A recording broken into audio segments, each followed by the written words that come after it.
In November 2023, this mysterious airplane took flight for the first time. And it didn't look like a normal plane because, well, it isn't. Its distinctive wing shape, is that a B-2 bomber? And oh, it's so nice. Else is designed for one purpose: to fly silently into any country on Earth, remain undetectable by any radar or sensors, and drop a bomb. It's called the B21 Raider, and the United States government is willing to pay around $700 million for one of them. That's the it! Same price as building a skyscraper.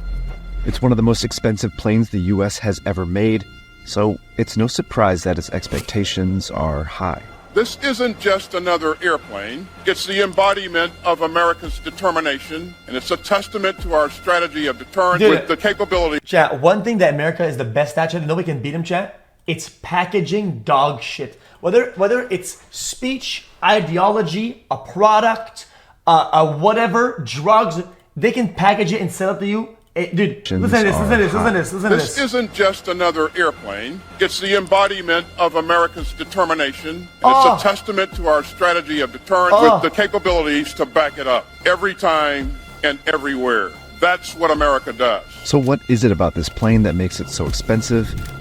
And does the U.S. really need it? The B21 Raider is the first strategic bomber in more than 3 decades. The most capable. Look how fucking baller this is. Is it a bad plane, really? As long as we fight on the surface of the earth, Hitler has all the advantage. But with a strategy of air power, the advantage is ours. For almost a century, one of the U.S. military strengths has been its air power. It's built some excellent fighter jets, sure, but it's always... I was about to say, it's why the Mustang was initially made, right? Is that they had the engines from it, right? So it was really loud. Has been its air power. It's built some excellent fighter jets, sure. Chat, is that how it happened or not?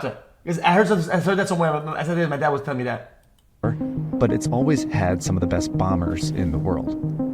The U.S. used thousands of bombers to pummel Nazi Germany before invading, then used them again against communist forces in Korea and Vietnam. Since the end of World War II, this has been an incredibly important strategic capability. Todd Harrison is an expert in defense strategy. The single aircraft could hit 50 or 80 targets. That is an incredible firepower advantage. During the Cold War, the U.S. and the Soviet Union both kept large bomber fleets ready in case war broke out between them. But the U.S. kept improving its bombers because the Soviet Union kept building better air defenses. Air defenses are radars and sensors that detect and track planes, and guided missiles and fast fighter jets that can shoot them down. This cat-and-mouse game is how the U.S. ended up with the 3 types of bombers that it uses today.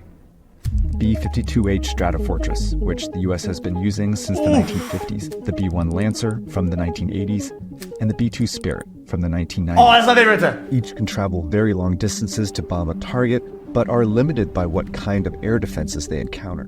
If there aren't any, then the U.S. can use the Stratofortresses, which are huge but easily detectable. If there are older or not very sophisticated air defenses, the U.S. can use the B-1 Lancers, which can evade some radars by flying at low altitudes and up to 900 miles per hour. But if there are modern, advanced air defenses, the U.S. uses the B-2 Spirit, the world's only stealth bomber. Stealth basically means radars have a very hard time detecting it. The Spirit's shape and coating absorbs and deflects radar waves, so it appears smaller on radar than it actually is. It has a 172-foot-long wingspan, but on most radars, appears to be the size of a tennis ball. What? Spirits also have electronics that jam and obscure sensors, and even technology that hides the heat its engine emits from infrared sensors.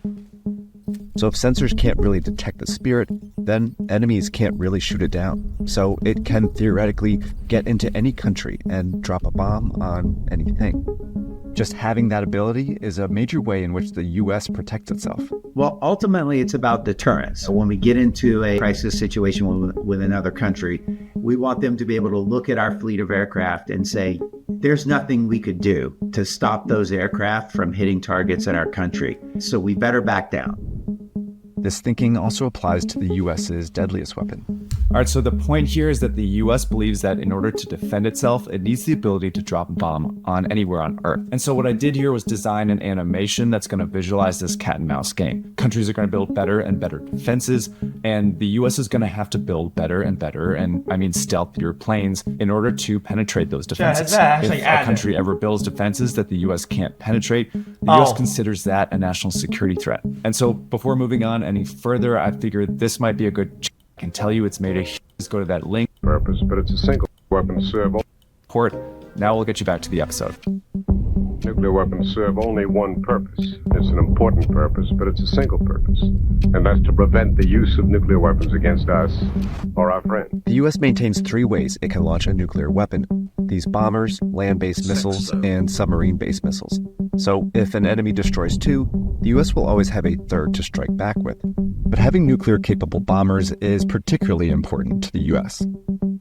So the bomber leg of the triad, one of its main advantages is signaling. You can get your bombers airborne, and that sends a signal to an adversary that you're serious. If things change and you decide, hey, call off the attack, the bombers can turn around and come back. Missiles, once you fire them, there's no bringing them back. So theoretically, US deterrence depends on having bombers that can evade the best air defenses, and enough of them to survive a major attack. The problem is, the US only has 19 Spirits left. We really took a peace dividend in the 1990s because we didn't have another major strategic rival. Why? Only bought 21 of them in total. One of them crashed, and one of them is set aside just for testing purposes. You really only have 19 possible aircraft. In fact, the US has reduced its bomber fleet by 2/3 since 1990, and the planes that it still has are in pretty rough shape. The 19 Spirits and 62 Lancers are getting old and have become expensive to maintain. So the US believes it needs a bomber to replace them that is more advanced and easier to operate. Their solution is the B21 Raider. Despite limited information about it, the Raider is clearly inspired by the Spirit's design, with some improvements.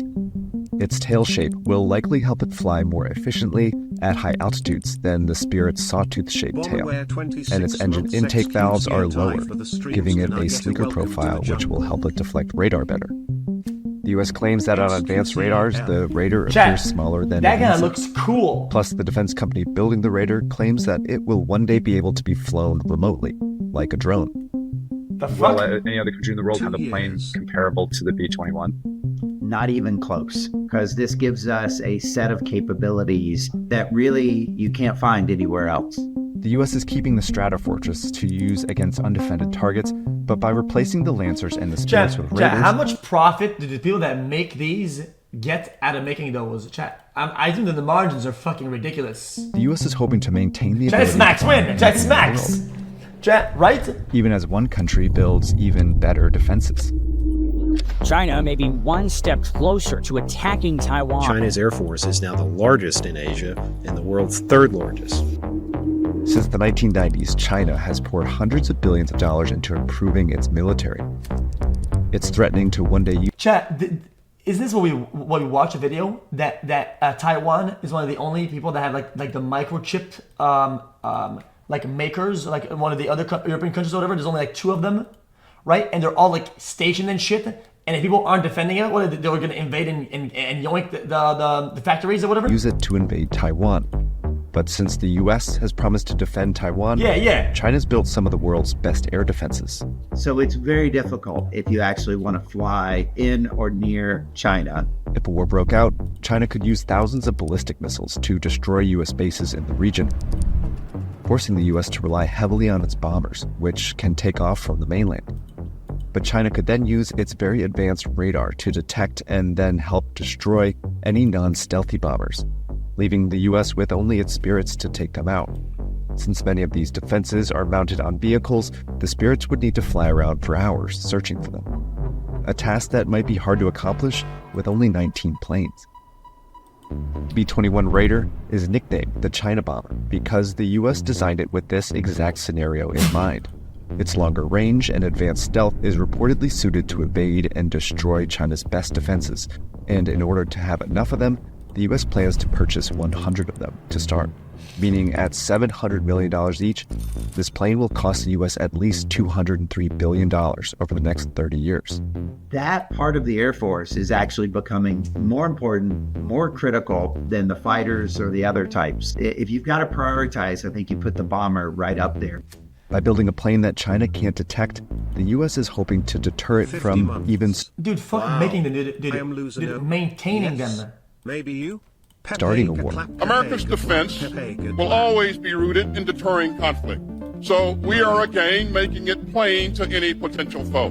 The risk and the cost of aggression far outweigh any conceivable gains. But today, the Raider is still only in the testing phase. So how sure are we that it's going to work?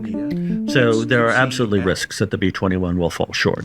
The first is that the program just goes terribly awry. Rob Farley is an expert in military doctrine. It's just really, really hard to design and build a large number of incredibly sophisticated pieces of military equipment. Most of these projects, you actually have to invent a ton of stuff. And then you hope that that process goes smoothly, and sometimes it doesn't go smoothly. Like what happened to the Spirit. Once built, the special coating invented to absorb radar turned out not to work in heavy rain. Fixing it required hours of extra maintenance, causing the cost of each Spirit to rise out of control, a phenomenon ominously called the death spiral. Oh, and the God. death spiral is when Congress looks at... Chat, is it the sunk cost fallacy, whatever, right? Or we have them anyway, dude, might as well do it. Oh shit, I mean, we have to keep spending on them because, I mean, we have them and making new ones, they take way more time. This number says, oh my goodness, these planes are $2 billion a piece, how can we possibly afford them? And says, well, let's try not to buy 100 of them, let's try to buy 50 of them. When you only buy 50 of them, you are including all of the infrastructure cost. Your cost per plane then skyrockets, right? Because you're getting fewer planes, but you're spending almost as much money. That's how back in the 90s, the US went from ordering 132 Spirits to receiving just 21. What? $2 billion each. More recently, a new stealth fighter jet, the F-35, flirted with the death spiral after many technical problems led to years of delays and billions in cost overruns. So far, reports claim that the B-21 program is on schedule and roughly on budget. But even if the US does everything right, the B-21 could still fall short if its enemies develop even better radar that can detect it.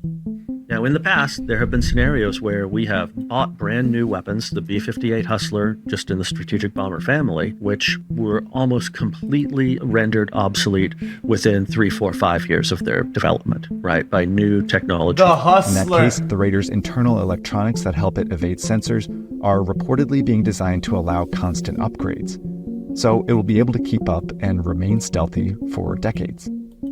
Despite these risks, the US is moving forward and spending billions on what it believes is the plane it needs for the future. Honestly, I think we don't have a choice. If you want to be a world power and you want to be able to deter countries like Russia and China.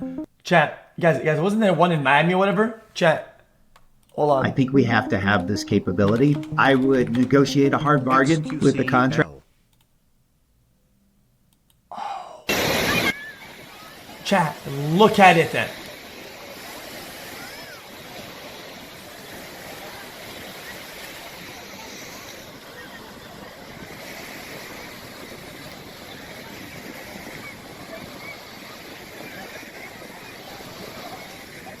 Ew.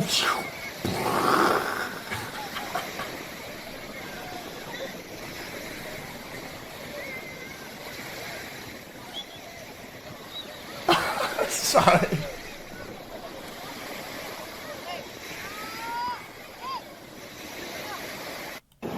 Chat, look at it then.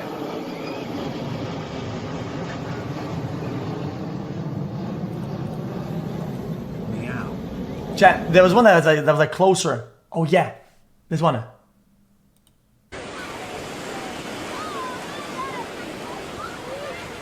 xQc rules. Hey guys. Stella, come here. Stella, come here. Is that a game? I don't know if that's a game. I don't think it's real, no?